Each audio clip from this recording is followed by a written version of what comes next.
এখন সভ্য সমাজত যেতিয়া এগৰাকী নাৰীক অপমান কৰা হয় তাতোতকৈ ডাঙৰ কথা একোৱে থাকিব নোৱাৰে। আৰু যি নাৰীক অসন্মান কৰিব তাৰ ব্যক্তিগত জীৱনত কেতিয়াও উন্নতি নহয়। তাৰ উদাহৰণ দুষাৰখন। কিন্তু দ্ৰৌপদীৰ বস্ত্ৰহৰণৰ কাৰণে গান্ধাৰীয়ে মনত ইমানেই বেজাৰ পালে, সৰ্বশেষতে চিন্তা কৰি জগৰীয়া পালেগে নিজৰ স্বামী ধৃতৰাষ্ট্ৰই গান্ধাৰীক কৈছে,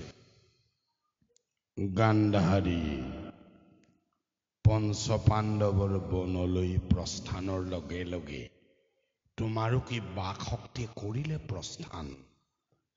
আজি কেইবাদিনৰ পৰা নিৰীক্ষণ কৰিছো তোমাক, স্বামী সমেও বাৰ্তালাপ নকৰা কিয় তুমি? মই দৃষ্টিহীন, শব্দইতো মোৰ একমাত্ৰ আশ্ৰয়। এই আশ্ৰয়ৰ পৰা তুমি মোক বঞ্চিত নকৰিবা গান্ধাৰী, তুমি মোক বঞ্চিত নকৰিবা। এটা গান্ধাৰী কৈছে, তেন্তে মোক কওক আৰ্যপুত্ৰ, দুষাখনে কেক্স পৰীক্ষা কৰোঁতে সতীৰ নিৰ্বাস হৈ আছিলে কিয় পুতলা সদৃশ? দুষাখনে বস্ত্ৰহৰণ কৰোঁতে দ্ৰৌপদীৰ বাকশক্তি লোপ কিয় পাইছিল আপোনাৰ? ইতিহাসে দুষাখনক দুখিব যিমান, আপোনাকো তদ্ৰূপ দুখিব সিমান। সেয়েহে মই কৰিছোঁ সংকল্প, নিতান্তই নহ'লে প্ৰয়োজন নীৰৱে থাকিবই গান্ধাৰ নন্দিনী। স্বীকাৰ কৰিছোঁ গান্ধাৰী।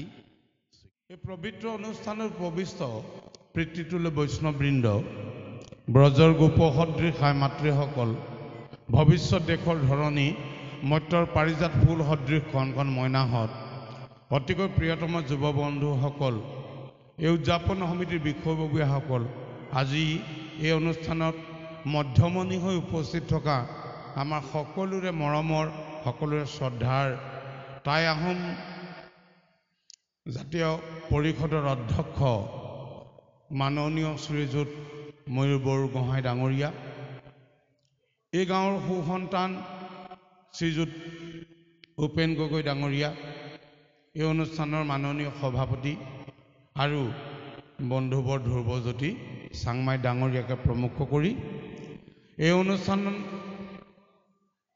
উপস্থিত থকা চৌৰায়তৰ গাঁওসমূহৰ সমস্ত ৰাইজ, আপোনালোক সদৌতিৰে শ্ৰীচৰণত মান্যানুসাৰে সহস্ৰ ভক্তিৰ অৰ্ঘ্য আৰু কনিষ্ঠসকলক মৰম আৰু চেনেহ যাচিছোঁ। আমাক কালি এটা বিষয়ৰ কাৰণে মাতিছিলে আৰু যেতিয়া বিষয়টোৰ কথা উদযাপন সমিতিয়ে কৈছিলে যে যুৱ প্ৰজন্মৰ চৰিত্ৰ গঠনৰ ক্ষেত্ৰত আমাৰ সনাতন ধৰ্ম দৰ্শনৰ আটাইতকৈ যিখন উৎকৃষ্টতম গ্ৰন্থ, কেৱল গ্ৰন্থ বুলি ক'লে ভুল কৰা হ'ব, যে ভাগৱতে আমাক কেনেকৈ দিক নিৰ্দেশনা দিব পাৰে। বৰ সুন্দৰ বিষয়টো নিৰ্বাচন কৰাৰ কাৰণে আমি ভাল পাইছিলোঁ। কিন্তু আজিকালি সভা সমিতিবিলাকত এনেকুৱা কথা হ'ল যে যি চামে কথাবিলাক শুনিব লাগে সেই চাম সাধাৰণতে উপস্থিত নাথাকে। তাৰ কাৰণে দুৰ্বলতা আমাৰেই, আমি তেওঁলোকক দুখ নিদিওঁ। আমি চাগে সেই পৰিৱেশ নিৰ্মাণ কৰিব পৰা নাই, যাৰ কাৰণে আমি তেওঁলোকক আনিব পৰা নাই। এতিয়া আমি কথা কৈ আছোঁ, ইয়াত কণ ল'ৰা ছোৱালীবিলাকে কথা পাতি আছে, সেইটো তেওঁলোকৰ গাত দুখ নহয়। আমিয়ে এনেকুৱা কথা ক'ব পৰা নাই যাৰ কাৰণে তেওঁলোক মনে মনে থাকিব। সেইকাৰণে মই এটা কাহিনী ক'ব খুজিছোঁ। এইটো কাহিনী সাধু এটা, সৰু সাধু এটা। জগতগুৰু মহাপুৰুষ শ্ৰীমন্ত শংকৰ গুৰুজনাই 14 শাস্ত্ৰ 18 পুৰাণ বেদ বেদাংগ সমস্ত শাস্ত্ৰ অধ্যয়ন কৰাৰ পাছত, উত্তৰ ভাৰত ভ্ৰমণ কৰাৰ পাছত এখনেই কাব্য প্ৰথমে লিখিছিলে। তেখেতে নাটক লিখা নাছিলে, ভাওনা লিখা নাছিলে, ভাগৱত লিখা নাছিলে, ৰত্নাৱলী লিখা নাছিলে, একো লিখা নাছিলে। লিখিছিলে মাত্ৰ হৰিশ্চন্দ্ৰ কাব্য, যিটো মানে হৰিশ্চন্দ্ৰ উপাখ্যান কাব্য।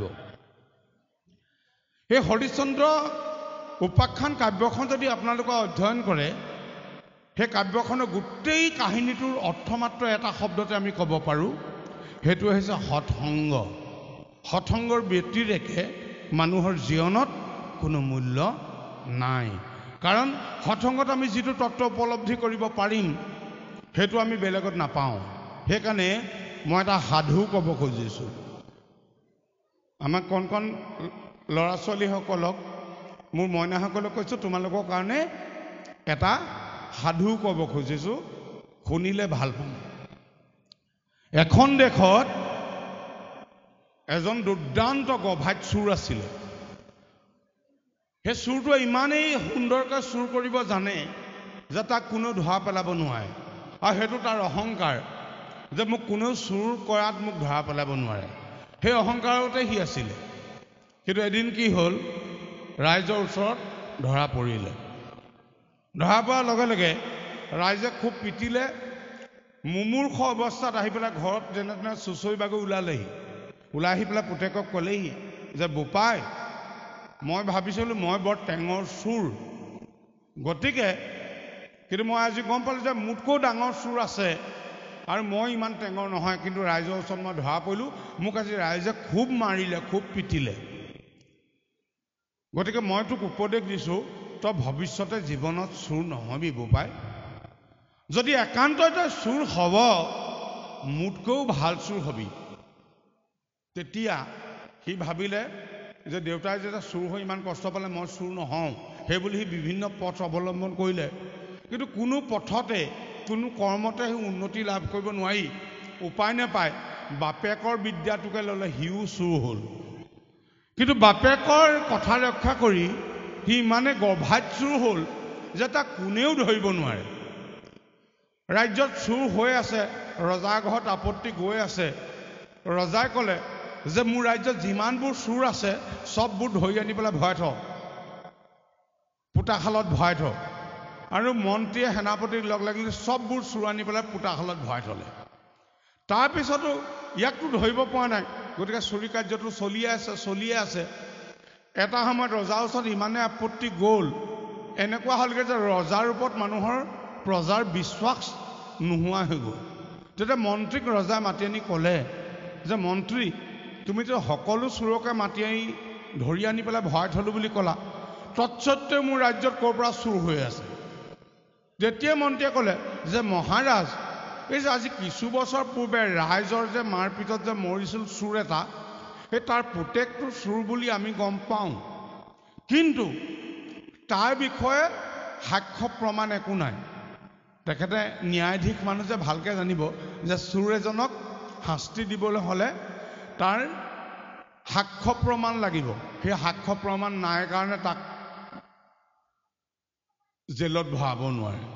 তেতিয়া ৰজাই ক'লে, চোৱা মন্ত্ৰী, তোমাক মই মন্ত্ৰী পাতিছোঁ ৰাজ্যৰ সমস্যা সমাধান কৰিবৰ কাৰণে। তুমি যি উপায় নহওক লাগিলে মুঠতে এই সমস্যা সমাধান কৰা মই তোমাক সম্পূৰ্ণ স্বাধীনতা দিলোঁ। তেতিয়া মন্ত্ৰীয়ে কি কৰিলে, তেওঁ সৈন্যবাহিনী শিবিৰৰ পৰা বৰ ওখ পাখ শকত সৈন্য এটা ধৰি আনিলে। তাক ক'লে, তোক মই কালি গোসানী সাজিম, মন্দিৰ এটাত ভৰাই থ'ম, চোৰ এটা আনি তোৰ সন্মুখত দি দিম, তই খালি তাক হৈ কঢ়াব লাগে। অভিনয়টো তই ইমান ধুনীয়াকৈ কৰিবি যাতে সি কোনো প্ৰকাৰে ভাবিব নালাগে তই যেন কালি গোসানী নহয়। সেই চোৰটো পুতেকটোক সৈন্য দি ধৰাই লৈ আহিলে। আনি পেলাই ইতিমধ্যে এই ওখ পাখ সৈন্যটো বিৰাট ডাঙৰ কালি গোসানী হৈ মন্দিৰত সোমাই আছে। এফালৰ পৰা পোহৰ আহিবলৈ দিছে, পোহৰটো আহিছে, আৰু এই চোৰটো ধৰি আনি তাক এই কৃত্ৰিমভাৱে বনোৱা কালি গোসানীৰ সন্মুখত গতা মাৰি পেলাই দিলে। আৰু কালি গোসানীয়েও তাৰ চুলি কোচাতে থাপ মাৰি ধৰি কৈছে, তই এই ৰাজ্যত মোৰ প্ৰজাসকলক চুৰ কৰি যথেষ্ট অশান্তি দিছ, তোৰ কাৰণে আজি মই আবিৰ্ভাৱ হ'ব লগা হ'ল। গতিকে তই যদি চোৰ, তই হৈ কাহ, নহ'লে আজি মই তোৰ কেঁচা তেজ খাম। সেইবুলি কোৱাৰ লগে লগে আমি হোৱা হ'লে ভয় খালোহেঁতেন। চোৰটো আকৌ ঘেট ঘেটকৈ হাঁহিছে। হহা দেখি পেলাই ইটোতো সঁচা সঁচি কালি গোসানী নহয়।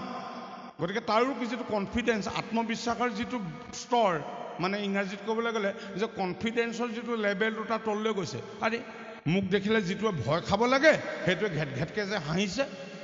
তেতিয়া সি কৈছে, এই কালি গোসানী, বোলে তই হাঁহিছ কেলে? বোলে নেহাঁহি মই কান্দিম নেকি? মোৰতো আপোনালৈ ভয় লগা নাই। বোলে কেলে? ময়ো চোৰ নহয়, তুমিও কালি গোসানী নোহোৱা। বোলে কেনেকৈ? কাৰণ দেৱ দেৱী ছাঁ মাটিত নপৰে। মনুষ্যকে আদি কৰি ইতৰ প্ৰাণীৰ ছাঁহে মাটিত পৰে। ইফালে আকৌ আন্ধাৰত ৰজা আৰু মন্ত্ৰী ৰৈ আছে গোটেই ঘটনাটো কি হয় চাবলৈ। তেতিয়া মন্ত্ৰীক ৰজাই কাণে কাণে কৈছে, হৈৰা মন্ত্ৰী, তুমি কিন্তু বৰ ডাঙৰ বেয়া কাম এটা কৰিলা। বোলে কি মহাৰাজ? এনেহেন জ্ঞানী মানুহজনক তুমি বাৰু চোৰ সজাই আনিব লাগেনে? হে, যিটো কথা ময়ে নাজানো যে দেৱ দেৱী ছাঁ মাটিত নপৰে, মনুষ্যকে আদি কৰি ইতৰ প্ৰাণীৰ ছাঁহে মাটিত পৰে। হেৰা, তোমাৰ কিন্তু ডাঙৰ ভুল হৈছে ক'ৰবাত। মই এতিয়া বৰ লাজ পাব লাগিব নহয় এইজন সাধু মানুহৰ সন্মুখত, মইতো এতিয়া ক্ষমা খুজিব লাগিব। বোলে মহাৰাজ, মোৰ গাততো অকণো দুখ নাই। চোৰাংচোৱাই যিটো ৰিপৰ্ট দিছে, ইণ্টেলিজেঞ্চে যিটো ৰিপৰ্ট দিছে, সেইমতে ইয়াক মই ধৰি আনিছোঁ। সেইকেইটাক মাতি আনা, সেইকেইটাক মাতি আনা। আজি সিহঁতৰ ৰক্ষা নাই। মন্ত্ৰীয়ে মাতি দিলে, সেই টোটেল 4টা অফিচাৰ মাতি আনিলে। বোলে তহঁতি এইটো কি ৰিপৰ্ট দিছিলি? এনেহেন জ্ঞানী মানুহজনক যিটো অৱস্থাত তহঁতি আনিলি, যিটো অপমান মই এতিয়া কৰিব লগা হ'ল, এতিয়াতো মই এইজন মানুহৰ ওচৰত ক্ষমা খুজিব লাগিব। মন্ত্ৰী, ইহঁতৰ মৃত্যুদণ্ড বিধান কৰা। গোটেই কথাটো চোৰটোৱে শুনি আছে। সি ভাবিছে মইতোতো সঁচা সঁচিকে চোৰেই হয়, এতিয়া এইকেইটা মানুহ মিছামিছিকে মৰিব। তেতিয়া ই ৰজাক কান্দি কান্দি ক'লেগে, কাৰণ এই 4খন সংসাৰ, 4টা মানুহ মানে 4খন সংসাৰ ভাগিব। ৰজা গৈ ক'লেগে, মহাৰাজ বোলে মোক ক্ষমা কৰিব, এই 4জন মানুহক মৃত্যুদণ্ড নিদিব। কেলে? মই সঁচা সঁচিকে চোৰেই হয়। বোলে তুমি চোৰ? অঁ বোলে হয়। তেনেহ'লে তুমি ইমান জ্ঞানৰ গৰ্ভাৰ কথা কেনেকৈ ক'ব পাৰিলা, যিটো কথা মই নাজানো, মন্ত্ৰীয়ে নাজানে? বোলে মহাৰাজ, মই একোৱেই নাজানো, মই এটা মহামূৰ্খ মানুহ, মই কটো কেইটা চুক চিনি নোপোৱা মানুহ। কিন্তু ডাঙৰ কথাটো হ'ল কি, এই যে মোক যে হাত কেৰিয়া লগাই আপোনালোকৰ সৈন্যসকলে বন্দী কৰি খোজকঢ়াই লৈ আহিছিলে, তেতিয়া সেই বৰগছজোপাৰ তলত 3জন সাধু মানুহে কথা পাতি আছিলে। তেওঁলোকৰ বিশেষ কথা মই নাই শুনা, কিন্তু এটা কথাই শুনিছিলোঁ যে তেওঁলোকে কথা পাতি আছিলে যে দেৱ দেৱী ছাঁ মাটিত নপৰে, মনুষ্যকে আদি কৰি অন্যান্য ইতৰ প্ৰাণীসকলৰ ছাঁহে মাটিত পৰে। মাত্ৰ সেইকেইটা শব্দহে মই শুনিলোঁ, তাতকৈ একো নুশুনিলোঁ।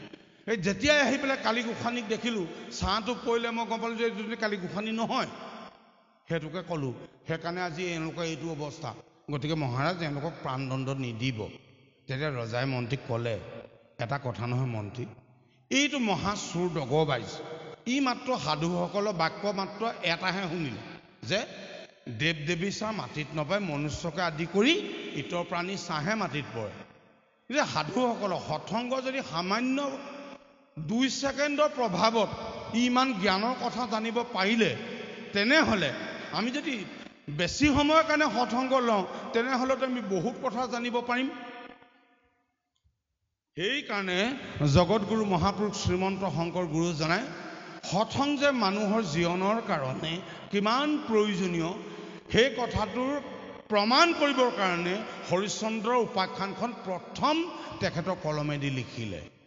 তাৰপিছত সনাতন ধৰ্ম সভ্যতাৰ আটাইতকৈ যিবোৰ ৰত্নময় জ্ঞান, যিবোৰ সঞ্চিত হৈছিলে সংস্কৃত সাহিত্যত, সেইখিনি কথা সংস্কৃত দেৱভাষা দুৰ্বোধ্য, গাঁৱলীয়া মানুহে নুবুজিব। কিন্তু এই ৰত্নময় জ্ঞানবোৰ মানুহৰ জীৱনত লাগিব। তাৰ কাৰণে ভাগৱতখন সংস্কৃতৰ পৰা অসমীয়ালৈ অনুবাদ কৰি আমাক দি থৈ গ'ল জাতিটোক। আৰু আমাক কি দি থৈ গ'ল, যে ভাগৱতৰ কথাও হয়তো মানুহবোৰে নুবুজিব পাৰে, কাৰণ ভাগৱতখন বৰ ডাঙৰ সাগৰ। ভাগৱতৰ মূল সংস্কৃতৰ শ্লোকত 18,000 শ্লোক আছে। 18,000 শ্লোক সম্বলিত ভাগৱতখন কিমান হ'ব পাৰে সেইটো আপোনালোকে কল্পনা কৰিব নোৱাৰে। কল্পনা কৰকচোন, গীতাখন চাবচোন, গীতাখন ইমানখনমান হয়।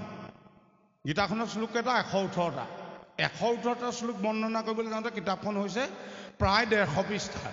তেনেহ'লে 18,000 শ্লোক বৰ্ণনা কৰিবলৈ যাওঁতে ভাগৱতখন কিমান হৈছে? প্ৰায় 1500 পৃষ্ঠাৰ। ইমান জ্ঞানৰ সাগৰত মানুহে উটি ভাঁহি ফুৰিব নালাগে। সেইকাৰণে জগতগুৰু মহাপুৰুষ শ্ৰীমন্ত শংকৰ গুৰুজনাই আমাক অনন্য কীৰ্তিস্তম্ভ স্বৰূপে কীৰ্তনখন দি থৈ গ'ল। কীৰ্তনখন দিয়াৰ পাছত তেখেত সন্তুষ্ট নহ'ল, কাৰণ ভাগৱতত যি কথা আছে চব কীৰ্তনত আছে। ভাগৱতত নথকা কোনটো কথা কীৰ্তনত আছে? ভাগৱতত নথকা কীৰ্তনত মাত্ৰ এটাই অধ্যায় আছে, সেইটো হৈছে উৰেষা বৰ্ণন, য'ত ভগৱন্ত মহাপ্ৰভু ব্ৰহ্ম পুৰাণৰ পৰা তাক লৈ অনা হৈছে, য'ত ভগৱন্ত মহাপ্ৰভু কেনেকৈ সংসাৰত প্ৰকট হৈছিলে, ভগৱন্তক কেনেকৈ পাব পাৰি সেইটো কথা ভাগৱতত নাছিল। গুৰুজনে ভাবিলে যে এইটো কথাৰ দৰকাৰ আছে আমাৰ অসমীয়া মানুহক, সেইকাৰণে গুৰুজনে ব্ৰহ্মপুৰাণৰ পৰা সেই কাহিনীটো আনি পেলাই দিলে। কিন্তু দুৰ্ভাগ্যৰ কথা, জগত গুৰুজনে নিজে লিখা ব্ৰহ্মপুৰাণৰ সেই কাহিনীটো কিন্তু এখিনি মানুহে কীৰ্তনত সন্নিৱিষ্ট কৰা নাই। সেই মানুহসকলে ভাবে যে জগতগুৰু মহাপুৰুষ শ্ৰীমন্ত শংকৰদেৱক তেখেতসকলেই চিনি পায়, ঈশ্বৰ কৃষ্ণৰ ভক্তি তেখেতসকলে চিনি পায়, সেইটো কাৰণে উৰেষা বৰ্ণনো তেওঁটো দিয়া নাই। বা যি কি নহওক লাগিলে কাৰোবাক সমালোচনা কৰাৰ উদ্দেশ্য আমাৰ নহয়। আমাৰ উদ্দেশ্য যে ভাগৱতখনৰ সংক্ষিপ্ত ৰূপ কীৰ্তনখন আমাক দিলে, তাতে গুৰুজনে সন্তুষ্ট নাথাকি নিজৰ প্ৰিয়তম শিষ্য বৰাৰপুৰ মাধৱ পুৰুষজনাৰ ক'লে যে বৰাৰপু, তুমি এখনি শাস্ত্ৰ ৰচনা কৰা, শাস্ত্ৰখন হ'ব লাগিব বগৰীৰ দৰে মিঠা কিন্তু গুটিটোৰ দৰে টান। তাৰ কাৰণে আমাৰ গুৰুজনা মাধৱ পুৰুষে লিখিলে এখন অমৃতময় শাস্ত্ৰ, যিখন শাস্ত্ৰ ভৱিষ্যত কালতো মানৱ ইতিহাসত এনে সমৃদ্ধিশালী, এনে জ্ঞানযুক্ত শাস্ত্ৰ কোনো লিখিব নোৱাৰে, সেইখন হৈছে নামঘোষা। কিন্তু নামঘোষাখন মাধৱ পুৰুষজনাৰ মৌলিক নহয় গোটেইখন।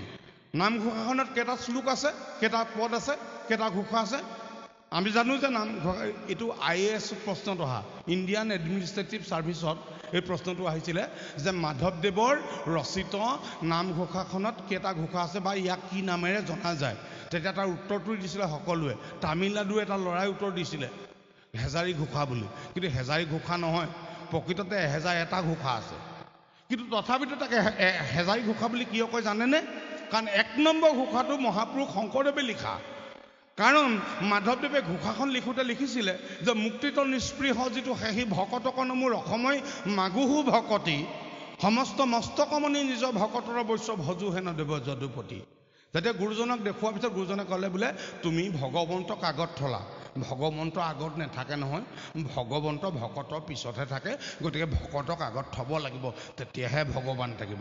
সেইকাৰণে গুৰুজনে নিজ কলমটো ধৰি লিখিলে যে মুক্তিত নিস্পৃহ। মুক্তি মানে কি? হাজুৰ্য, সামীপ্য, হালুক্য, হাবিব্য আৰু নিৰ্বাণ, যি পঞ্চপ্ৰকাৰ মুক্তিৰ জীৱাত্মাই বিচাৰে। যিজনে সেই পঞ্চ মুক্তিও নিবিচাৰে সেইজন ভকতক নমস্কাৰ কৰোঁ বুলি কৈছে।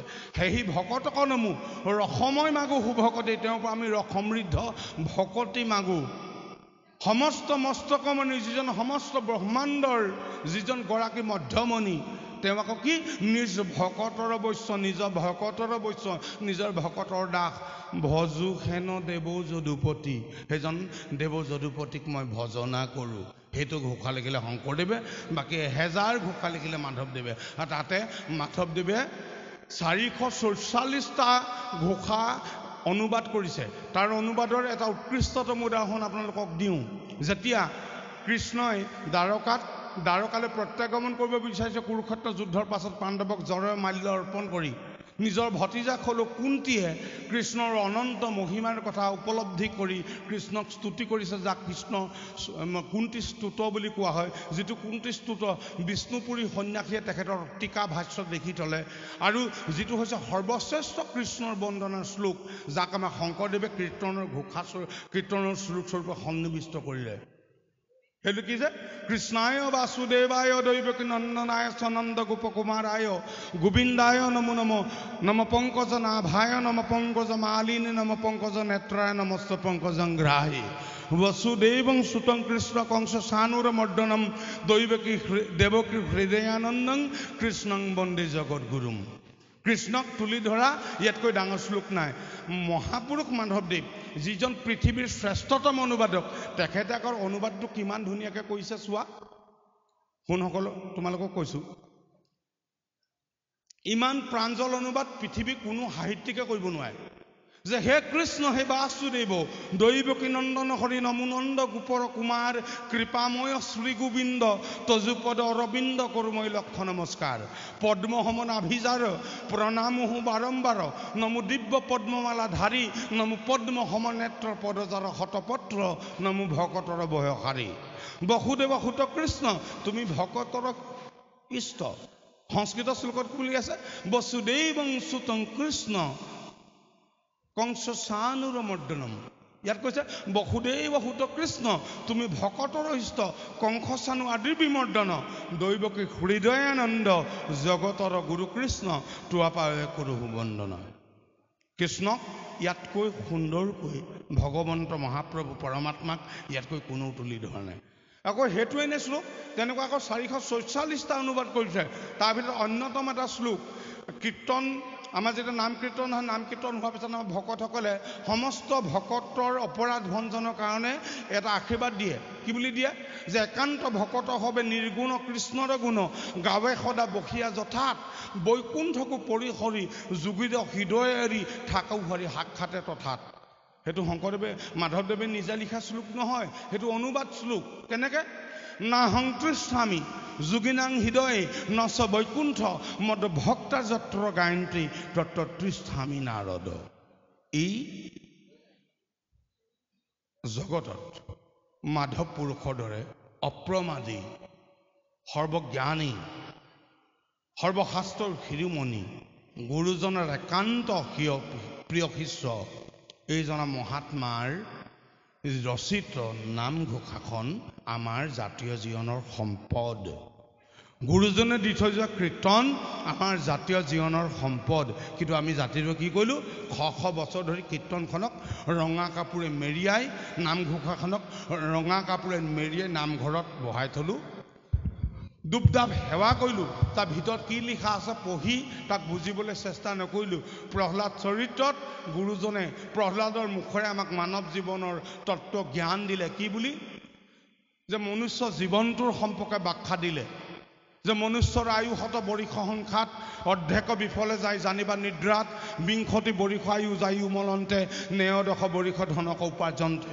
বৃদ্ধকালে যায় শেষ বৰিষ বিংশতি একো কাৰ্য সাধিবেক নাহিকে শকতি শৰীৰক প্ৰিয়ে ব্যাধি চকুৱে নাকলে আশে পাশে গৃহত থাকিয়া বান্ধি গ'লে হেন জানি শিশু হ'ব এৰি আন কৰ্ম ধৰিও কুমাৰকালে ভাগৱত ধৰ্ম এইটো কোনে দিছিল এওঁলোকক ইডিয়ট বক্সটোক যি দিছে তেওঁলোকে নিজৰ ল'ৰা ছোৱালীৰ প্ৰতি অন্যায় কৰিছে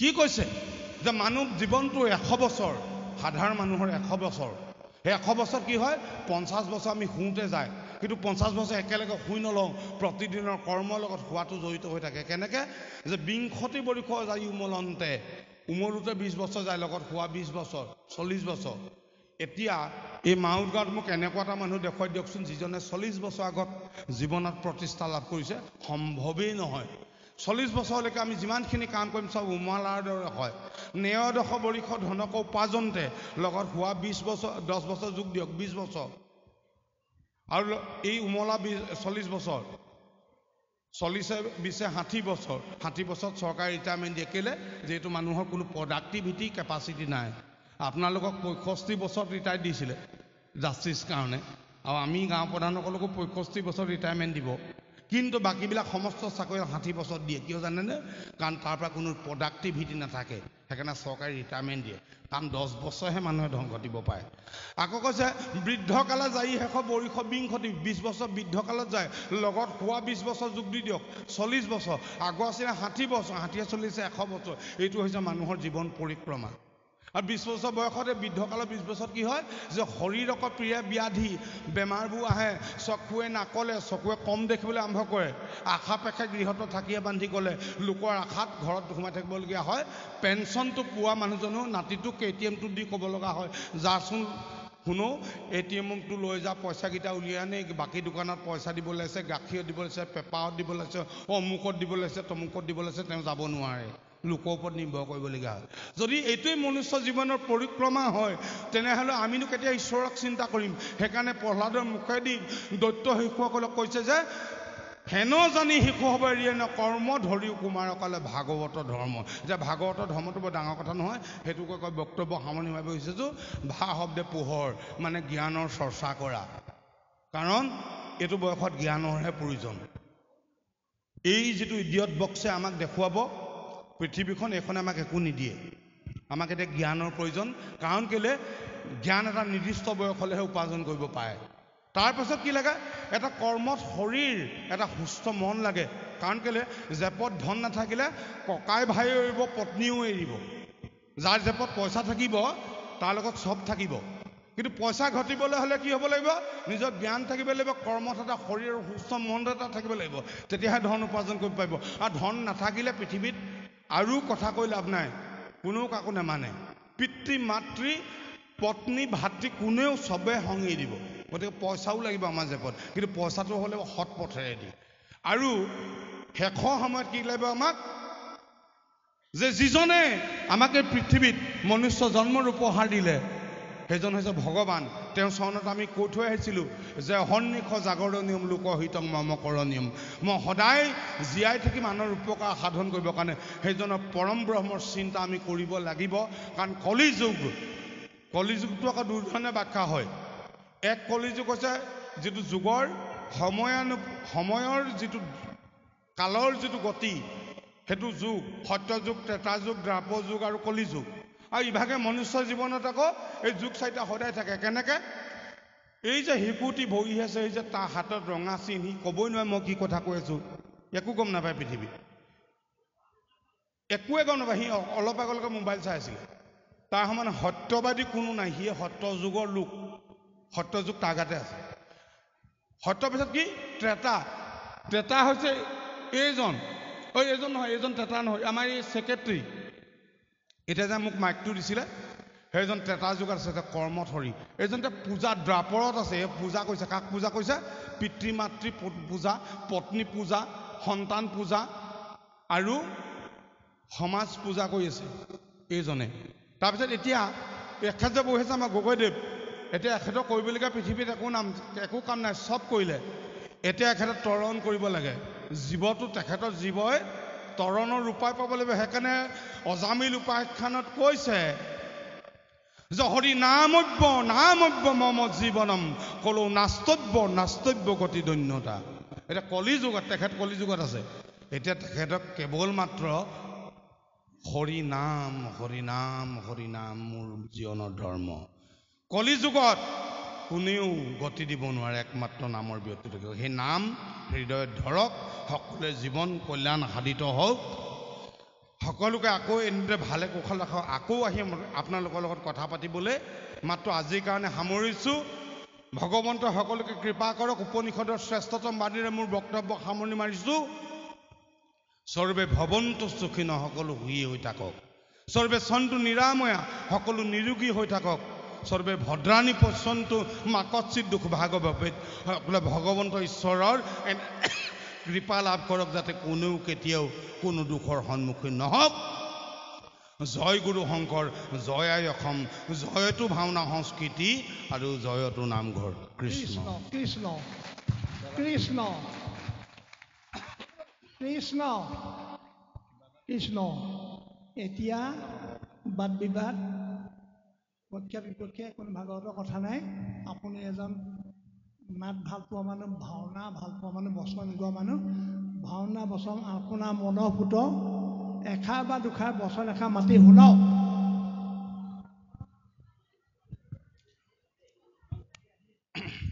দুষাৰ ঠাইত তিনিষাৰ হ'ব পাৰে, কথা নাই। হ'ব। আমাৰ ভাওনাখন আৰম্ভ কৰিব পৰা হৈছে নেকি বাৰু? যদি হৈছে মই সিমানকণ সময়তে শেষ কৰি দিম।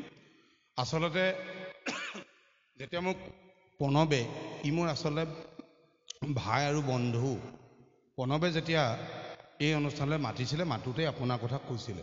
কওঁতে মোক কৈছিল যে প্ৰণৱ, যদি সুযোগ হয় তেখেতৰ লগত মোক চিনাকি কৰাই দিবা, তেনেহেন ব্যক্তিত্বৰ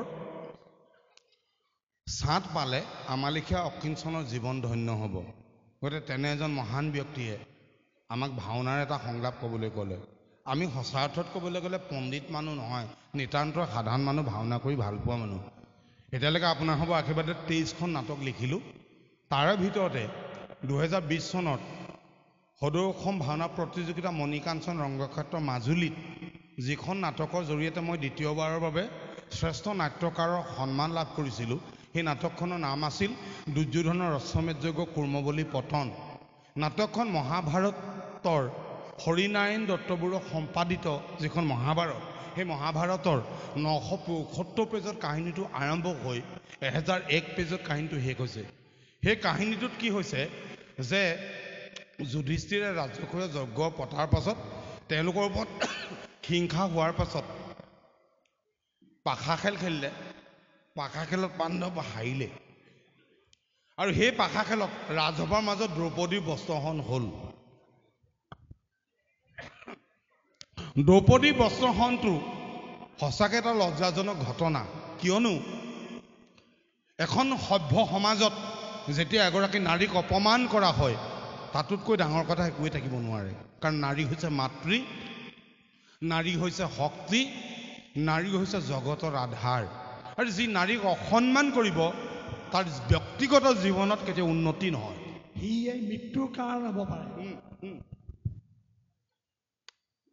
তাৰ উদাহৰণ দুষাৰখন। কিন্তু দ্ৰৌপদীৰ বস্ত্ৰহৰণৰ কাৰণে গান্ধাৰীয়ে মনত ইমানেই বেজাৰ পালে, সৰ্বশেষতে চিন্তা কৰি জগৰীয়া পালেগে নিজৰ স্বামী ধৃতৰাষ্ট্ৰক। কেলে মানি লৈছো দুৰ্যোধনে বেয়া কাম কৰিলে, দুষাৰখনে বেয়া কাম কৰিলে, চবেই বেয়া কাম কৰিলে, কিন্তু তুমিতো ৰজা, তোমাৰ ৰাজসভাত নাৰী এজনী এনেকুৱা অপমান হৈছে, তুমি চকুৱে নেদেখিলে কি হ'ল? মনৰ চকুৰেতো তুমি দেখিছা, কেলে বাধা নিদিলা? সেইকাৰণে খঙত উপায় নোহোৱা হৈ গান্ধাৰীয়ে ধৃতৰাষ্ট্ৰক মাতবোল কৰিবলৈ বন্ধ কৰি দিলে। এতিয়া অন্ধ মানুহজনে জীয়াই থাকে কেৱল শব্দৰ ওপৰত নিৰ্ভৰ কৰি, শব্দটোকে যদি নাপায় তাকো নিজৰ পত্নীৰ পৰা তেওঁ কেনেকুৱা অতিষ্ঠ হয়। সেইকাৰণে অতিষ্ঠ হৈ ধৃতৰাষ্ট্ৰই গান্ধাৰীক কৈছে, গান্ধাৰী, পঞ্চপাণ্ডৱৰ বনলৈ প্ৰস্থানৰ লগে লগে তোমাৰো কি বাক শক্তি কৰিলে প্ৰস্থান? আজি কেইবাদিনৰ পৰা নিৰীক্ষণ কৰিছো তোমাক, স্বামী সমেও বাৰ্তালাপ নকৰা কিয় তুমি? মই দৃষ্টিহীন, শব্দইতো মোৰ একমাত্ৰ আশ্ৰয়, এই আশ্ৰয়ৰ পৰা তুমি মোক বঞ্চিত নকৰিবা গান্ধাৰী, তুমি মোক বঞ্চিত নকৰিবা। এটা গান্ধাৰী কৈছে, তেন্তে মোক কওক আৰ্যপুত্ৰ, দুষাৰখনে কেক্স পৰীক্ষা কৰোঁতে সতীৰ নিৰ্বাস হৈ আছিলে কিয় পুতলা সদৃশ? দুষাৰখনে বস্ত্ৰহৰণ কৰোঁতে দ্ৰৌপদীৰ বাকশক্তি লোপ কিয় পাইছিল আপোনাৰ? ইতিহাসে দুষাৰখনক দুখিব যিমান, আপোনাকো তদ্ৰূপ দুখিব সিমান। সেয়েহে মই কৰিছোঁ সংকল্প, নিতান্তই নহ'লে প্ৰয়োজন নীৰৱে থাকিবই গান্ধাৰ নন্দিনী। স্বীকাৰ কৰিছোঁ গান্ধাৰী, স্বীকাৰ কৰিছোঁ। সিদিনাৰ সভাত যি ঘটিল অঘটন, মুহূৰ্তৰ বাবেও মই নাছিলোঁ প্ৰস্তুত, কিন্তু তাৰ বাবে দুখ মোক নিদিবা কেৱল। মোৰ ব্যতিৰেকৌ পিতামহ ভীষ্ম, আচাৰ্য দ্ৰোণ, কৃপাচাৰ্য কুলগুৰু বিদুৰ বিদ্যমানে অপমান পালে দ্ৰৌপদীয়ে। ক'তা তেওঁলোকেওতো একো কথা নকলে সভাত। তৰল যুক্তিৰে নিজৰ ব্যৰ্থতা ঢাকি ৰখাৰ বৃথা চেষ্টা নকৰিব আৰ্যপুত্ৰ। আপুনি ৰজা, অন্ধ হলেও ৰাজদণ্ড আপোনাৰ হাতত। দুষাৰখনক বন্দী কৰাৰ আজ্ঞা কিয় নিদিলে আপুনি? ময়ো মাতৃ, সন্তানক ভাল পাওঁ অকৃত্ৰিমভাৱে, কিন্তু সন্তানৰ প্ৰতি থকা অন্ধ স্নেহে বোধ শক্তি বিলুপ্ত কৰিলে আপোনাৰ। এজনী অসহায় অবলা নাৰীক বস্ত্ৰ হৰণ কৰি দুষাৰখনে প্ৰকৃতাৰ্থত অপমান কৰিলে মোক চিৰকাললৈ। কাৰণ ভৱিষ্যতৰ সভ্য সমাজে যেতিয়াই সোঁৱৰিব এনে ঘৃণিত অধ্যায়, তেতিয়াই লগে লগে মোৰো নাম হ'ব উচ্চাৰিত যে কলংকৰ নায়ক সেই নিজ দুষাৰখন অংকুৰিত হৈছিল এদিন মোৰেই গৰ্ভত। নীৰৱে সহ্য কৰি দ্ৰৌপদীৰ এই অপমান, ঘৃণাৰ পাত্ৰক কিয় কৰিলে গান্ধাৰীক? কিয় আৰ্যপুত্ৰ, কিয়? দুখত দণ্ড, পাপত প্ৰায়শ্চিত্ত গান্ধাৰী।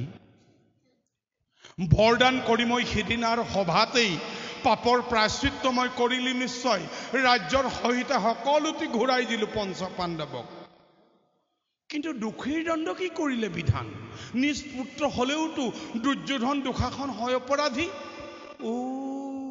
ন্যায়শাস্ত্ৰ অৰ্থহীন তেন্তে পুত্ৰৰ বাবে প্ৰণাম পিতা মাতা। দুৰ্যোধন আহিলে, সশ্ৰদ্ধ প্ৰণাম মুৰি নিভাজিয়াৰ অকপতে কৰিব গ্ৰহণ। ধৃতৰাষ্ট্ৰই নিজৰ পুত্ৰক খুব ভাল পায়, সেইকাৰণে ক'লে যশস্বী ভৱ বাচা, যশস্বী ভৱ। কিন্তু গান্ধাৰীটো খং উঠি আছে, তাক আশীৰ্বাদ দিবলৈ মনেই নাই। সেইকাৰণে আশীৰ্বাদ নিদিয়া দেখি সি মাকৰ কাষলৈ গৈ ক'লে কি, সন্তানক আশীৰ্বাদ নকৰা জননী। গান্ধাৰীয়ে কওঁ নকওঁকৈ ক'লে যথা ধৰ্ম তথা জয়, অৰ্থাৎ য'তেই ধৰ্ম থাকিব ত'তেই জয় হ'ব। এই আশীৰ্বাদটো শুনাৰ লগে লগে দুৰ্যোধনৰ তেজ উঠলি উঠে। সেইকাৰণে কৈছে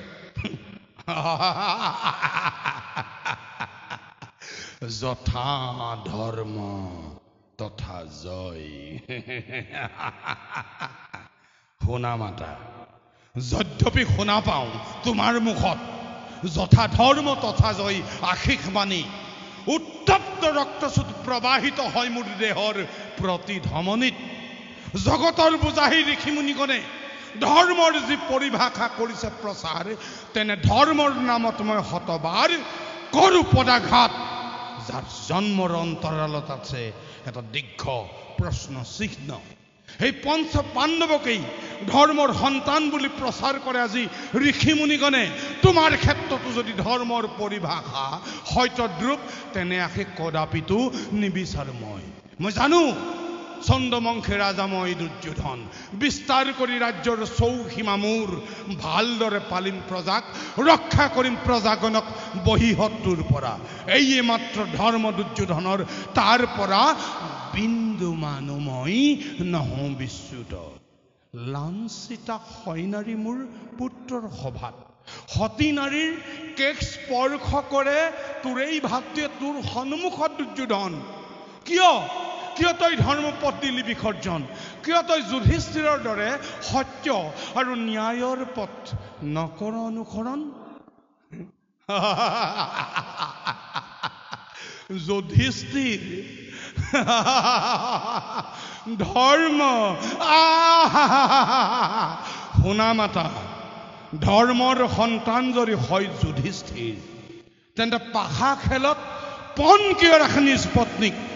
তোমাৰ বাবে হ'ব পাৰে কুলবধূ দ্ৰৌপদ নন্দিনী, কিন্তু সেই নাৰীক মই কদাপিতো নকৰো স্বীকাৰ। ৰহস্যৰে আবৃত পঞ্চ পাণ্ডৱৰ জনম কাহিনী, তাৰ সমে সংযুক্তা দ্ৰৌপদবালা ব্যভিচাৰী, অহংকাৰী, অতিকে গৰ্বিনী। মনত পেলোৱা মাতা, মনত পেলোৱা।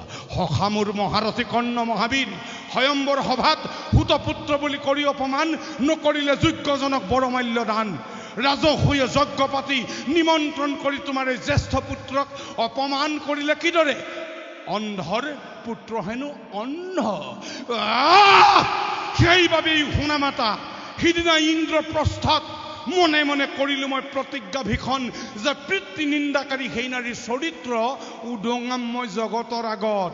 পঞ্চস্বামী গ্ৰহণ কৰে হেনো মাতৃৰ বাক্যত। ব্যভিচাৰী বিড়ম্বনাৰ আছে জানো দৃষ্টান্ত ইয়াতকৈ অধিক? শুনা মাতা, তুমি কোৱা যথা ধৰ্ম তথা জয়, কিন্তু এই দুৰ্যোধনে কয় যথা শক্তি তথা জয়, যথা শক্তি তথা জয়, যথা শক্তি তথা জয়। আহিলো মাতা, প্ৰণাম কৃষ্ণ।